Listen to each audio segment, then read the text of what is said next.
नमस्कार दोस्तों, stock market studies में फिर से एक बार आपको बहुत-बहुत स्वागत है। तो आज मैं फिर से आपके सामने कुछ इम्पोर्टेंस कंपनी के अपडेट शेयर करने वाला हूँ, तो वीडियो को पूरा लास्ट तक देखिएगा और अभी तक अपने चैनल को सब्सक्राइब नहीं किया, तो ज़रूर कर लीजिएगा। कंटिन्यूअसली इन्फॉर्मेशन और अपडेट्स पाने के लिए चैनल के ऊपर बने रहिएगा। तो चलो देख लेते हैं कौन-सा कंपनी है इस वीडियो के अंदर। फर्स्ट जो कंपनी है उसके बारे में चर्चा करूँ, उसका नाम है इंद्रप्रस्थ गैस लिमिटेड, जिसको हम लोग आईजीएल नाम से जानते हैं। देखिए फाइनली इस कंपनी के ऊपर एक सिचुएशन देखने को मिला। देखिए मैंने जब यहाँ पे एंट्री लिया था, तो कुछ यहाँ पे कप विथ हैंड पैटर्न्स बना था और यहाँ इसके बाद ब्रेकआउट भी हुआ, ब्रेकआउट कंफर्मेशन भी हुआ और टारगेट को भी अचीव कर चुके थे। और उसके बाद देखिए मैंने और एक इंतज़ार किया कि यहाँ पे फिर से अगर एक कप बनेगा और एक हैंडल बनेगा तो मैं एंट्री लूँगा। तो मगर कप नहीं बना और बिग फॉल यहाँ पे हो चुके थे और यहाँ पे बिग फॉल इसलिए हुआ था क्योंकि गवर्नमेंट एक नेगेटिव अनाउंसमेंट किया था। इस कंपनी के ऊपर एक भारी भरकम गिरावट देखने को मिले। वो नेगेटिव अनाउंसमेंट यही था कि दिल्ली में जितने सारे सीएनजी में चलने वाला गाड़ियाँ हैं, उसको बंद करने वाले हैं और उसके जगह पे उसके रिप्लेसमेंट करेंगे ईवी से। तो इलेक्ट्रिक व्हीकल से रिप्लेसमेंट करेंगे। तो इस कारण के वजह से आईजीएल के ऊपर एक बिग फॉल देखने को मिला क्योंकि आईजीएल सीएनजी और एलपीजी और पीएनजी ये सारे गैस डिस्ट्रीब्यूशन में एक नेटवर्क अच्छा खासा बना के रखे हैं। तो उसके बाद भी कंपनी के ऊपर देखिए यहाँ पे रीबैक किया और मैंने आपको ये भी बताया कि अगर इस नीचे लेवल को ध्यान दीजिएगा इस चीज को, यहाँ पे इस नीचे वाला जो लेवल्स है, यहाँ पे जो लेवल है वो 353 का जो लेवल्स है, इस लेवल को अगर टच करते तो मैं फिर से एंट्री ले लेता। क्यों? क्योंकि देखिए यहाँ पे पहले से एक रेंज बना हुआ है, एक बाइंग रेंज बना हुआ है, एक पैटर्न्स यहाँ पे क्रिएट हो चुके हैं।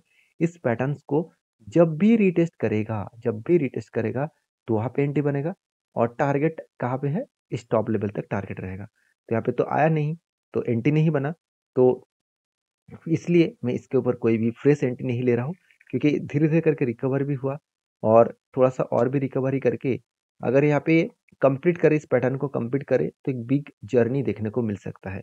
तो अभी फ़िलहाल के लिए मेरे जो इस कंपनी के ऊपर राय है, मैं शांति से बैठा रहूँगा क्योंकि 200 डेज़ ईएमए भी इसका एक स्ट्रांगली अभी रेजिस्टेंस बना है। तो इस 200 डेज़ ईएमए को वो ब्रेकआउट नहीं कर पा रहा है, तो इसका मतलब यहाँ से करेक्शन होने का चांसेस भी है। अभी देखा जाए तो पैटर्न वाइज कंपनी एक अपट्रेंड रेंज में ऊपर है। इस अपट्रेंड रेंज को अगर डाउनफॉल में कन्वर्ट करे तो भी एक फॉल देखने को मिलेगा। क्या सही में कंपनी का परफॉर्मेंस अच्छा नहीं है कि करेक्शन हो रहा है? बिल्कुल नहीं है। परफॉर्मेंस तो अच्छा है क्योंकि कंपनी 3,700 करोड़ से ये कंपनी इस बार कंपनी 3,500 करोड़ बना। मान लेता हूँ कंपनी का सेल्स इस बार कम हुआ, मगर कंपनी का प्रॉफिट को कम देखने को नहीं मिलेगा क्योंकि प्रॉफिट 280 करोड़ के आसपास से 390 करोड़ के आसपास देखने को मिला, तो प्रॉफिटेबिलिटी ग्रोथ हुआ। हाँ, पिछले क्वार्टर्स को कंपनी बीट नहीं कर पाए, मगर ईयर पे ईयर बेसिस में कंपनी का प्रॉफिटेबिलिटी ग्रोथ हुआ। और एक मज़ेदार और इंटरेस्टिंग पॉइंट क्या है, कंपनी के जो कैपेक्स है, वो भी देखेंगे तो इस बार हाईएस्ट देखने को मिला। जो 2020 में सिर्फ 680 करोड़ के आसपास कैपेक्स था, वो बढ़ के हो चुके 1100 करोड़ के आसपास। मतलब कैपेक्स अलग लेवल में ग्रोथ हुआ और कैपेक्स जब किसी कंपनी के ऊपर ग्रोथ होता है, तो उस कंपनी के ऊपर एक अच्छा खासा जर्नी होने का चांसेस भी आपको देखने को मिल जाएगा। बाकी इस कंपनी के ऊपर एक चीज़ को मैं आपके साथ शेयर करूँगा, वो है इस कंपनी के ऊपर अगर मैं टेक्निकली चार्ट पैटर्न्स के बारे में चर्चा करूँ, उससे पहले कंपनी के शेयर होल्डिंग पैटर्न्स के बारे में चर्चा करूँ, तो आप देखेंगे तो कंपनीज़ के ऊपर 50% के आसपास प्रोमोटर के होल्डिंग है। बाकी एफएसबी माल उठाया और डीएस ने भी माल कंटिन्यू कर रहा है। तो इंस्टीट्यूशन जब किसी कंपनी के ऊपर कंटिन्यू कर रहा है, क्या सही में उस कंपनी के ऊपर डरना चाहिए? मेरे हिसाब से तो मैं तो नहीं डरूँगा। और बाकी आपके क्या ओपिनियन है ज़रूर कमेंट्स करना क्योंकि इंस्टीट्यूशन इस कंपनी के ऊपर लगातार होल्डिंग को कंटिन्यू कर रहा है और पब्लिक और गवर्नमेंट के पास ना के बराबर होल्डिंग्स है और बाकी प्रोमोटर के पास होल्डिंग्स आपको देखने को मिल जाएगा। तो सारे पॉइंट्स मैं आपके साथ शेयर किया हूँ। आप किस तरीके से ओपिनियन लेकर चल रहा है इस कंपनी के ऊपर, ज़रूर मुझे कमेंट्स करके बताना क्योंकि यहाँ पे एक रेंज यहाँ पे क्रिएट हो रहा है। इस रेंज के अंदर अगर कंटिन्यू करके ऊपर गए तो एक बड़ा मोमेंटम देखने को मिल सकता है। तो अभी देखिए कंपनीज़ के ऊपर नेक्स्ट जो कंपनी उसके बारे में बात करूँ उसका नाम है यूपीएल। इस यूपीएल कंपनी के ऊपर एक बिग फॉल देखने को मिला था। मैंने आपको मेंशन किया था कि ये जो रेंज है 542 लेवल का जो रेंज है, इस रेंज को अगर ब्रेक डाउन करे तो एक बड़ा फॉल दिखेगा और ब्रेक डाउन करने से पहले देखिए यहाँ पे क्या किया कंपनी नीचे आए और यहाँ पे होल्ड किया। होल्ड करने के बाद फाइनली यहाँ पे ब्रेक डाउन किया। तो जब भी कुछ स्ट्रांगली लेवल को ब्रेक डाउन करते हैं और वहाँ पे होल्ड करके अगर ब्रेक डाउन करते हैं तो सोचिएगा वहाँ से बिग फॉल देखने के हायर चांसेस है, क्योंकि जो बायर था वो बायर ऊपर ले जाने के लिए कोशिश कर रहे थे, मगर बायर नाकाम हुए और सेलर ज़्यादा एक्टिव हुआ और बिग फॉल देखने को मिला। हाँ, आप कह सकते हैं कि पिछले दिनों में अच्छा खासा पॉजिटिविटी हुआ था, मगर मुझे नहीं लग रहा है कि वो ऊपर जा पाएँगे। मुझे लग रहा है वो नीचे तक आने का कोशिश करेंगे, और नीचे तक आए तो 416 लेवल तक आने का कोशिश ज़रूर करेंगे। तो मेरा ओपिनियन जो है मैं आपके साथ ज़रूर शेयर कर रहा हूँ, क्योंकि मैं इस कंपनी के ऊपर ट्रेड इसीलिए नहीं ले रहा हूँ क्योंकि कंपनी के ऊपर जो फाइनेंशियल डेटा है वो आप देखेंगे तो सेल्स बहुत कम हो चुके हैं। 13,600 करोड़ से डायरेक्टली 9,800 करोड़ बन चुके हैं। तो कंपनी का सेल्स लगातार कम होता देखने को मिले। ईयर ऑफ ईयर बेसिस में भी कंपनी का सेल्स कम हुआ, और क्वार्टर क्वार्टर बेसिस में भी कंपनी का सेल्स कम होता देखने को मिले। अब एक्सेलेंस को मेंटेन करने के बाद कंपनी का 1300 करोड़ से कंपनी देखिए लास्ट 2 क्वार्टर में बिग लॉसेस देखने को मिला। पिछले क्वार्टर में 200 अराउंड 300 करोड़ के आसपास लॉसेस हुआ था, तो एक आशा किया जा रहा था कि नेक्स्ट क्वार्टर में वो रिकवरी कर पाएंगे, मगर हो चुके कुछ उल्टा।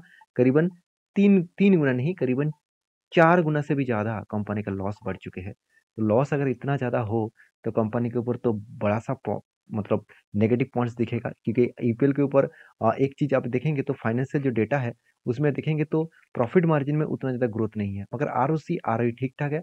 हाँ, डेप्थ बहुत ज़्यादा था, 1.38% के आसपास, वो डेप्थ कम होकर हो चुके 0.97 के आसपास, मतलब डेप्थ थोड़ा-सा रिकवरी यहाँ पे हो चुके हैं। बाकी इस कंपनी के ऊपर आपका क्या डिसीजन है, जो मुझे कमेंट्स करना है, क्योंकि कंपनी के सिर्फ सेल्स प्रॉफिट देखकर ही तो काम नहीं चलेगा, बाकी भी डिटेल्स देखना पड़ेगा। जैसे कंपनी का रिजर्व रिजर्व तो बढ़ता हुआ देखने को मिला है, मगर रिजर्व में बहुत ज़्यादा वोलेटिलिटी है, क्योंकि यहाँ पे 24,000 करोड़ से 29,000 करोड़ बना, उसके बाद 28,000 करोड़ बना। इसका मतलब कभी ज़्यादा बाई हुआ, कभी कम बाई, इस तरीके से सिचुएशन देखने को मिले है। बाकी कंपनी का वो जो बोरिंग्स है, उसके बारे में चर्चा करूँ तो कंपनी का बोरिंग्स भी कंपनी के अ, लगातार बढ़ते चले जा रहे हैं, मतलब बोरिंग्स भी इस बार हाईएस्ट देखने को मिला। जब कंपनी कर्जा ज़्यादा ले रहा है, कंपनी का प्रॉफिट कम हो रहा है, नेगेटिव हो रहा है, तो उस कंपनी के ऊपर तो एक प्रेशर बनता हुआ देखने को मिलेगा। क्योंकि ईपीएल एक टाइम नंबर 1 कंपनी था खुद के सेक्टर के ऊपर। आज कंपनी की हालत थोड़ा-सा खराब हो चुके हैं। तो ये नहीं कहूँगा कि कंपनी बेकार हो गया। इस तरीके से सिचुएशन हमेशा आपको दिखेगा, क्योंकि कंपनी खुद के बिज़नेस के ऊपर अच्छा खासा निवेश भी कर रहा है, और सारे पॉइंट्स मैं आपके साथ इसीलिए शेयर कर रहा हूँ क्योंकि कंपनी के बारे में जानकारी होने के बाद ही कुछ डिसीज़न आप ले पाएँ। तो मेरे जो ओपिनियन है, मेरा खुद का जो ओपिनियन है वो ज़रूर कहूँगा, इंस्टीट्यूशन जब तक इस कंपनी के ऊपर टिके हुए हैं, तब तक इस कंपनी के ऊपर मैं भी ज़रूर कंटिन्यू करूँगा। जब इंस्टीट्यूशन धीरे-धीरे करके खुद के स्टेक को कम करेंगे, तो मैं डिटेल्स में इसके ऊपर एनालिसिस करूँगा कि उसका रीज़न कौन-सा है। वो रीज़न अगर मुझे नेगेटिविटी लगा, तो मैं ऑब्वियसली इस कंपनी से बाहर हो जाऊँगा। तो as a long term investment के हिसाब से मैं ज़रूर पॉइंट ऑफ व्यू से मैं अभी भी कंटिन्यू ज़रूर करूँगा, क्योंकि अगर मैं चार्ट पैटर्न्स के हिसाब से बात करूँ, देखिए ध्यान दीजिएगा इस चीज़ों को कि एक लंबा जर्नी होने के बाद, यहाँ पे देखिए लंबा जर्नी होने के बाद कंपनी के ऊपर जो कोविड की जो सिचुएशन था, उसी लेवल के पहले देखिए एक रेंज बना था। वो रेंज मैं आपके साथ शेयर कर रहा हूँ, कभी करीबन 416 लेवल, इस लेवल तक आने का चांसेस है। मतलब ये जो लेवल है, इस लेवल तक आने का यहाँ पे चांसेस आपको देखने को मिल जाएगा। बाकी आप इस कंपनी के ऊपर क्या राय रखते हैं, ज़रूर मुझे कमेंट्स करके बताना। क्योंकि देखिए मेरा खुद का राय है, मैं कोई आपको सेल करने के लिए, बाय करने के लिए कोई भी आपको रिकमेंडेशन नहीं कर रहा हूँ। काम करना है तो आपके ओपिनियन के हिसाब से करना पड़ेगा। सारी चीज़ों को समझ कर करना पड़ेगा। नेक्स्ट जो कंपनी उसका नाम है Dixon technologies limited. Dixon technologies को तो 4 चाँद लग गए जब से कंपनी के ऊपर शाओमी ने बहुत बड़ा अनाउंसमेंट कर दिया कि मैं जो फ़ोन का जो डिस्प्ले है वो डिक्सन टेक्नोलॉजीज़ के माध्यम से इंडिया में बनाऊँगा। तो इस कारण की वजह से डिक्सन टेक्नोलॉजीज़ को सबसे ज़्यादा फ़ायदा मिला। और डिक्सन टेक्नोलॉजी नया प्लांट भी ओपनिंग कर चुके हैं, और सबसे बड़ी बात है कंपनी का जो कैपेक्स है, वो कैपेक्स भी देखिए कंपनी के ऊपर हाई ग्रोथेबल कैपेक्स देखने को मिला। जो 2020 में कैपेक्स था सिर्फ देखा जाए तो 108 करोड़ के आसपास, उसके बाद 2021 में 167 करोड़ के आसपास बना, और 2022 में 417 करोड़ बना, और 2023 में वो कैपेक्स बढ़ के हो चुका 597 करोड़। मतलब हाई ग्रोथेबल कैपेक्स यहाँ पे देखने को मिला। और जब कैपेक्स इतना बढ़ेगा, तो उतना ग्रोथ भी होने का चांसेस है। क्या सही में ग्रोथ हुआ? चलो वो मैं आपको दिखा देता हूँ। सबसे पहले कंपनी का बिज़नेस के बारे में चर्चा करूँगा। देखिए कंपनी के जो मोबाइल जो फ़ोन्स है, उस मोबाइल फ़ोन्स मैन्युफैक्चरिंग में कंपनी 66% काम कर रहा है। बाकी जो कंज्यूमर ड्यूरेबल्स प्रोडक्ट्स है, कंज्यूमर इलेक्ट्रिक्स प्रोडक्ट्स है, जो एफएमईजी सेगमेंट में है, उसके ऊपर 19%, और होम अप्लायंसेस के ऊपर 5.98%, और सिक्योरिटी सिस्टम के ऊपर 4%, और अदर्स के ऊपर लाइट्स के ऊपर 3.88%। तो मेनली जो बिजनेस है वो मोबाइल फ़ोन डिस्प्ले बनाने के लिए काम कर रहा है। देखिए इस सेगमेंट में कंपनीज़ के ऊपर बहुत ज़्यादा कंपटीशन भी है क्योंकि बहुत सारा अलग-अलग कंपनीज़ है। तो उस बेसिस में जो फ़ोन डिस्प्ले बनाने वाला कंपनीज़ के ऊपर काम कर रहे हैं, वो अगर टाइम टू टाइम कंपनी को पेमेंट ना करे, तो कंपनी खतरे पे पड़ सकते हैं। वो कहाँ पे आपको देखने को मिलेगा, वो मिलेगा आपको रेशियोज़ में। तो कंपनी का जो डेटोज़ डे है, जिस कंपनी को प्रोडक्ट को बेचा जा रहा है, तो वो क्या सही सही टाइम में पैसा वापस कर रहा है? देखिए नहीं। पहले कितना 15 दिन के अंदर-अंदर पैसा मिल जा रहे थे। अभी कितना बन चुके हैं वो 51 डेज़, 62 डेज़ इसका मतलब हायर डेज़ देखने को मिल रहा है। उसके साथ-साथ जो इन्वेंटरी डे है, वो भी देखेंगे तो प्रोडक्शन करने में 32 डेज़ लग रहा है। मतलब टाइम थोड़ा-सा कम हो चुके हैं और कंपनी खुद को पेमेंट ज़्यादा दिनों में मिल रहा है तो इसलिए खुद भी ज़्यादा दिनों में कंपनी पेमेंट को पे आउट कर रहा है। तो ये सारे पॉइंट्स कंपनी के साथ रिलेटेड है और इसीलिए शायद मुझे लग रहा है कंपनी के ऊपर इतना वॉलेटिलिटी देखने को मिला। फिर भी कंपनी के ऊपर जब Xiaomi का डील हुआ तब से लेकर कंपनी लगातार अप ट्रेंड में है। तो पहले एक पैटर्न्स बना था कप विद 100 पैटर्न्स, तो फाइनली यहाँ पे ब्रेकआउट हुआ और शानदार तरीके से टारगेट को अचीव किया। नेक्स्ट फिर से एक बार एक पैटर्न्स क्रिएट हो चुके हैं। वो मैं प्रीवियस पैटर्न्स को अगर डिलीट कर देता हूँ तभी आपको और भी क्लियर कट आपको देखने को मिल जाएगा सारे चीज़। तो देखिए यहाँ पे फिर से एक पैटर्न्स यहाँ पे क्रिएट हो रहा है। वो पैटर्न्स कुछ इस तरीके से बना है कप विद 100 पैटर्न्स। उसके बाद कप विद 100 पैटर्न्स बनने के बाद आपको यहाँ पे ब्रेकआउट का इंतजार करना पड़ेगा और यहाँ पे एक पैटर्न्स के हिसाब से अगर मैं मार्किंग करूँ तो कंपनी इसके ऊपर एक धमाका जैसा परफॉर्मेंस देखने को मिल सकता है और वो भी 59% के आसपास एक ट्रेड बनता हुआ देखने को मिला है।